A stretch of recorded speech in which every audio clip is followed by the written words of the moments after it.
नमस्कार सबैजनालाई knowledge home YouTube च्यानलमा हजुरहरु सबैलाई स्वागत छ। मैले चाहिँ यसभन्दा अघिल्लो भिडियोमा पावर पोइन्टको 25 वटा क्वेशनहरुको एक्सप्लेन गरेको थिएँ र आज चाहिँ त्यसैबाट कन्टिन्यू 26 नम्बरबाट स्टार्ट गर्न गइराखेको छु। भिडियो अन्तिमसम्म हेरेर साथ दिनु होला। अब हाम्रो क्वेशन नम्बर 26 रहेको छ, Which key is used to select one hyperlink after another during a slide presentation? यो क्वेशनले चाहिँ के भन्न खोजेको हो भने हामीले स्लाइड प्रेजेन्टेसनको टाइममा एउटा हाइपरलिंक पछि अर्को हाइपरलिंक सेलेक्ट गर्न के युज गर्ने भनेको छ। ए मा छ F7, बी मा छ F8, सी मा छ अल्ट र डी मा रहेको छ ट्याब र हाम्रो यसको सही आन्सर चाहिँ अप्सन नम्बर डी ट्याब रहेको छ। यसलाई पनि मैले कलर गरे। यसैगरी हाम्रो अर्को क्वेशन रहेको छ question number 27, to preview a motion path effect using the custom animation task pane you should. यो क्वेशनले चाहिँ के भन्न खोजेको हो भने custom animation task pane use गरेर मोशन पाथ इफेक्ट प्रिभ्यू गर्न के गर्नुपर्छ भनेको हो। ए मा छ click the play button, B मा छ click the animation preview, C मा छ both of the above, D मा छ नन अफ एबोभ र हाम्रो यसको सही आन्सर चाहिँ अप्सन नम्बर ए रहेको छ, क्लिक द प्ले बटन। यसलाई पनि मैले कलर गरे। अब हाम्रो अर्को क्वेशन रहेको छ question number 28, special effect use to introduce slide in presentation are called. यो क्वेशनले चाहिँ के भन्न खोजेको हो भने प्रेजेन्टेसनमा चाहिँ स्लाइडलाई इन्ट्रोड्युस गर्नको लागि युज गरिने स्पेशल इफेक्टलाई चाहिँ के भनिन्छ भनेको छ। ए मा छ कस्टम एनिमेसन, बी मा छ सेट अप शो, सी मा छ एक्सन बटन र डी मा रहेको छ ट्रान्जेक्सन। हाम्रो यसको सही आन्सर चाहिँ अप्सन नम्बर डी रहेको छ। यसलाई पनि मैले कलर गरे। यसैगरी हाम्रो अर्को क्वेशन रहेको छ question number 29, which is not toolbar of MS PowerPoint. हाम्रो एमएस पावर पोइन्टको टुलबार चाहिँ तलको मध्ये कुन हैन भनेको छ। ए मा छ फर्म्याटिङ टुलबार, बी मा छ स्लाइड टुलबार, सी मा छ स्ट्यान्डर्ड टुलबार, डी मा छ क्विक एक्सेस टुलबार र हाम्रो यसको सही आन्सर चाहिँ अप्सन नम्बर बी रहेको छ। यसलाई पनि मैले कलर गरे। अब अर्को क्वेशन छ question number 30, which file format can be added to a PowerPoint show. हामीले चाहिँ पावर पोइन्ट शोमा तलका मध्ये कुन कुन फाइल फर्म्याट एड गर्न सक्छौं भनेको छ। ए मा छ .jpg, बी मा छ .gif, सी मा छ .wav, डी मा छ अल अफ द एबोभ र हाम्रो यसको सही आन्सर चाहिँ option number D all of the above रहेको छ। यसलाई पनि मैले कलर गरे। यसैगरी अर्को क्वेशन रहेको छ question number 31, what is the default power point standard layout. हाम्रो पावर पोइन्टको चाहिँ डिफल्ट स्ट्यान्डर्ड लेआउट के हो भनेको छ। ए मा छ ब्ल्याङ्क, बी मा छ टाइटल स्लाइड, सी मा छ टाइटल ओन्ली, डी मा छ कम्प्यारिजन र हाम्रो यसको सही आन्सर चाहिँ अप्सन नम्बर बी रहेको छ। यसलाई पनि मैले कलर गरे। यो चाहिँ म हजुरहरुलाई प्र्याक्टिकल पनि देखाउँछु। मैले पावर पोइन्ट ओपन गरे र हजुरहरुले चाहिँ यहाँ होम ट्याबमा गएर लेआउट भन्ने क्लिक गर्नु होला र हाम्रो अफिस थीम भनेर चाहिँ यहाँ धेरैवटा थीमहरु दिएको छ र यहाँनिर चाहिँ हाम्रो बाइ डिफल्ट टाइटल स्लाइड रहेको छ। यसैगरी हाम्रो अर्को क्वेशन रहेको छ question number 32, which feature is not in MS PowerPoint. MS पावर पोइन्टमा चाहिँ तलको मध्ये कुन फिचर हुन्न भनेको छ।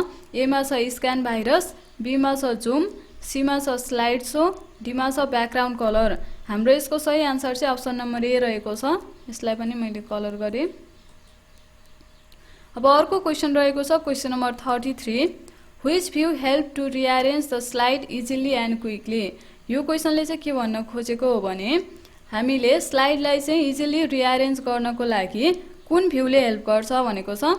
ए मा छ नोट पेज, बी मा छ स्लाइड मास्टर, सी मा छ स्लाइड सर्टर, डी मा छ नर्मल र हाम्रो यसको सही आन्सर चाहिँ अप्सन नम्बर सी रहेको छ। यसलाई पनि मैले कलर गरे। यसैगरी हाम्रो अर्को क्वेशन रहेको छ question number 34, in which bar we can see the current position of the slide. हाम्रो स्लाइडको करेन्ट पोजिसन हेर्नको लागि चाहिँ हामीले कुन बार युज गर्ने भनेको छ। ए मा छ रिबन, बी मा छ भ्यू अप्सन बार, सी मा छ टाइटल बार, डी मा छ स्ट्याटस बार। हाम्रो सही आन्सर चाहिँ अप्सन नम्बर डी रहेको छ। यसलाई पनि मैले कलर गरे। यसैगरी हाम्रो अर्को क्वेशन रहेको छ question number 35, which of the following section doesn't exist in a slide layout. तलको मध्ये कुन चाहिँ सेक्सन चाहिँ हाम्रो स्लाइड लेआउटमा एक्जिस्ट हुँदैन भनेको छ। ए मा छ टाइटल्स, बी मा छ लिस्ट, सी मा छ एनिमेसन, डी मा छ चार्ट र हाम्रो यसको सही आन्सर चाहिँ अप्सन नम्बर सी एनिमेसन रहेको छ। यसलाई पनि मैले कलर गरेँ। यसैगरी हाम्रो अर्को क्वेशन रहेको छ question number 36 a new presentation can be created from. हामीले चाहिँ न्यू प्रेजेन्टेसन कसरी क्रिएट गर्न सकिन्छ भनेको छ। एमा छ ब्ल्याङ्क प्रेजेन्टेसन, बीमा छ एक्जिस्टिङ प्रेजेन्टेसन, सीमा छ फ्रम डिजाइन टेम्प्लेट, डीमा छ अल अफ द एबोभ। र हाम्रो यसको सही आन्सर चाहिँ option number D all of the above रहेको छ। अब हाम्रो अर्को क्वेशन रहेको छ question number 37 which option in PowerPoint allows you to carry slide from one computer to another computer. यो क्वेसनले चाहिँ के भन्न खोजेको हो भने हाम्रो पावर पोइन्टको कुन अप्सनले स्लाइडलाई एउटा कम्प्युटरबाट अर्को कम्प्युटरमा लग्छ भनेको छ। एमा छ सेभ, बीमा छ सेभ एन्ड गो, सीमा छ प्याक एन्ड गो, डीमा छ वेब एन्ड गो। र हाम्रो यसको सही आन्सर चाहिँ option number C pack and go रहेको छ। यसलाई पनि मैले कलर गरेँ। यसैगरी अब हाम्रो अर्को क्वेसन रहेको छ question number 38 which of the following is an example for automatic text formatting. Automatic text फर्म्याटिङको लागि चाहिँ तलको मध्ये कुन चाहिँ इक्जाम्पल सही छ भनेको छ।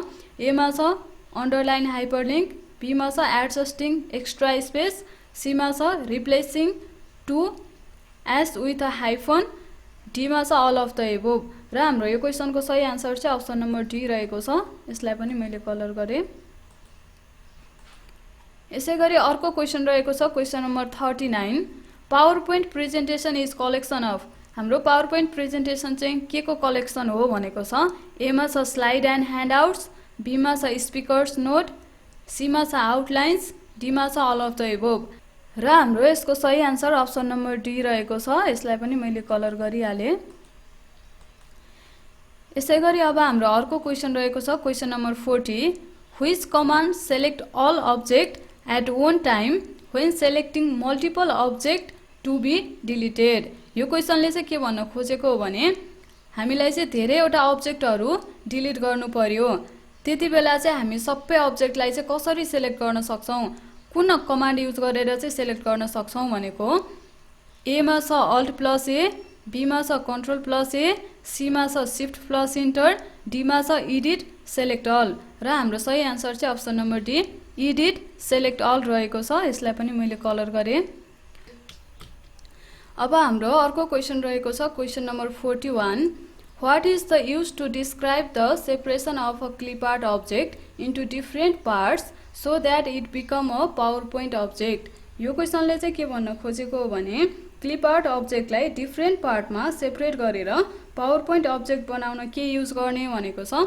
अप्सन एमा छ इम्बेडिङ, बीमा छ रिग्रुपिङ, सीमा छ अनग्रुपिङ, डीमा छ ग्रुपिङ। र हाम्रो यसको सही आन्सर चाहिँ अप्सन नम्बर सी अनग्रुपिङ रहेको छ। यसलाई पनि मैले कलर गरेँ। अब अर्को क्वेसन रहेको छ question number 42 a file which contains readymade styles that can be used for a presentation. यो क्वेसनले चाहिँ के भनेको हो भने प्रेजेन्टेसनमा युज गरिने रेडिमेड स्टाइलहरू चाहिँ तलको मध्ये कुन फाइलले कन्टेन गर्छ भनेको हो। एमा छ अटो स्टाइल, बीमा छ टेम्प्लेट, सीमा छ विजार्ड, डीमा छ प्री फर्म्याटिङ। र हाम्रो यसको सही आन्सर चाहिँ अप्सन नम्बर बी टेम्प्लेट रहेको छ। यसलाई पनि मैले कलर गरेँ। अब अर्को क्वेसन रहेको छ question number 43 which of the following you must first complete in order to delete an object.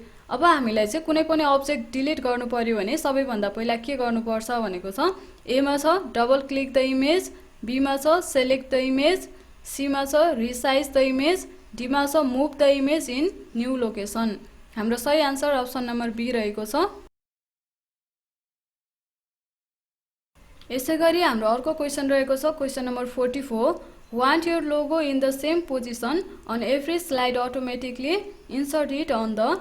यो क्वेसनले चाहिँ के भन्न खोजेको हो भने हाम्रो लोगोहरू एउटै पोजिसनमा प्रत्येक स्लाइडमा अटोमेटिकली राख्नु पर्यो भने कहाँबाट इन्सर्ट गर्ने भनेको छ। एमा छ ह्यान्डआउट मास्टर, बीमा छ नोट मास्टर, सीमा छ स्लाइड मास्टर, डीमा छ अल अफ द एबोभ। र हाम्रो यसको सही answer option number C slide master रहेको छ। यसलाई पनि मैले कलर गरेँ। अब अर्को क्वेसन रहेको छ question number 45 which command bring you to the first slide in your presentation. अब हाम्रो प्रेजेन्टेसनको फर्स्ट स्लाइडमा जानु पर्यो भने चाहिँ कुन कमान्ड युज गर्ने भनेको छ। एमा छ नेक्स्ट स्लाइड बटन, बीमा छ पेज अप, सीमा छ कन्ट्रोल प्लस इन्ट, डीमा छ कन्ट्रोल प्लस होम र हाम्रो यसको सही आन्सर चाहिँ option number D control plus home रहेको छ। यसैगरी अर्को क्वेशन रहेको छ question number 46 the power point view that displays only text title and bullet is. अब हाम्रो पावर पोइन्ट भ्यू जुनले चाहिँ टाइटल र बुलेट मात्रै देखाउँछ यसलाई चाहिँ के भनिन्छ भनेको छ। ए मा छ स्लाइड शो, बी मा छ आउटलाइन भ्यू, सी मा छ स्लाइड सर्टर भ्यू, डी मा छ नर्मल भ्यू र हाम्रो यसको सही आन्सर चाहिँ option number B outline view रहेको छ। यसलाई पनि मैले कलर गरेँ। यसैगरी अब हाम्रो अर्को क्वेशन रहेको छ question number 47 what are symbols used to identify items in a list. यो क्वेशनले चाहिँ के भन्न खोजेको भने हाम्रो लिस्टमा रहेको आइटमहरूलाई चाहिँ आइडेन्टिफाई गर्न कुन सिम्बल युज गर्ने भनेको छ। ए मा छ बुलेट, बी मा छ आइकन्स, सी मा छ मार्कर, डी मा छ ग्राफिक र हाम्रो सही आन्सर चाहिँ अप्सन नम्बर ए रहेको छ बुलेट। यसलाई पनि मैले कलर गरेँ। यसैगरी अर्को क्वेशन रहेको छ question number 48 the default slide size for PowerPoint is. हाम्रो पावर पोइन्टको लागि डिफल्ट स्लाइडको साइज चाहिँ कति हो भनेको छ। ए मा छ 9:16, बी मा छ 16:9, सी मा छ 16:8, डी मा छ 8:16 र हाम्रो सही आन्सर चाहिँ अप्सन नम्बर बी 16:9 रहेको छ। यसैगरी अर्को क्वेशन रहेको छ question number 49 where from you can insert shapes in your slide. हाम्रो स्लाइडमा चाहिँ सेपहरू इन्सर्ट गर्नु पर्यो भने हामीले कुन ट्याब युज गर्ने भनेको छ। ए मा छ होम ट्याब, बी मा छ डिजाइन ट्याब, सी मा छ इन्सर्ट ट्याब, डी मा छ भ्यू ट्याब र हाम्रो यसको सही आन्सर चाहिँ option number C insert tab रहेको छ। यसलाई पनि मैले कलर गरेँ।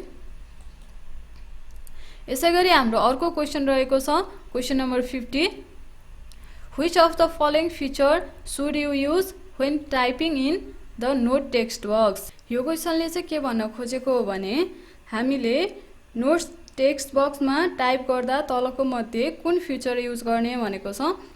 अप्सन ए मा छ स्लाइड शो, बी मा छ इन्सर्ट, सी मा छ स्लाइड मास्टर, डी मा छ जुम र हाम्रो यसको सही आन्सर चाहिँ अप्सन नम्बर डी जुम रहेको छ। यसलाई पनि मैले कलर गरेँ। आजको यो भिडियो चाहिँ म यहीँ नै अन्त्य गर्छु। हजुरहरूलाई भिडियो राम्रो लागेको छ भने कृपया हाम्रो च्यानललाई सब्स्क्राइब गरिदिनु होला, साथै लाइक, कमेन्ट र सेयर पनि गरिदिनु होला। Thank you.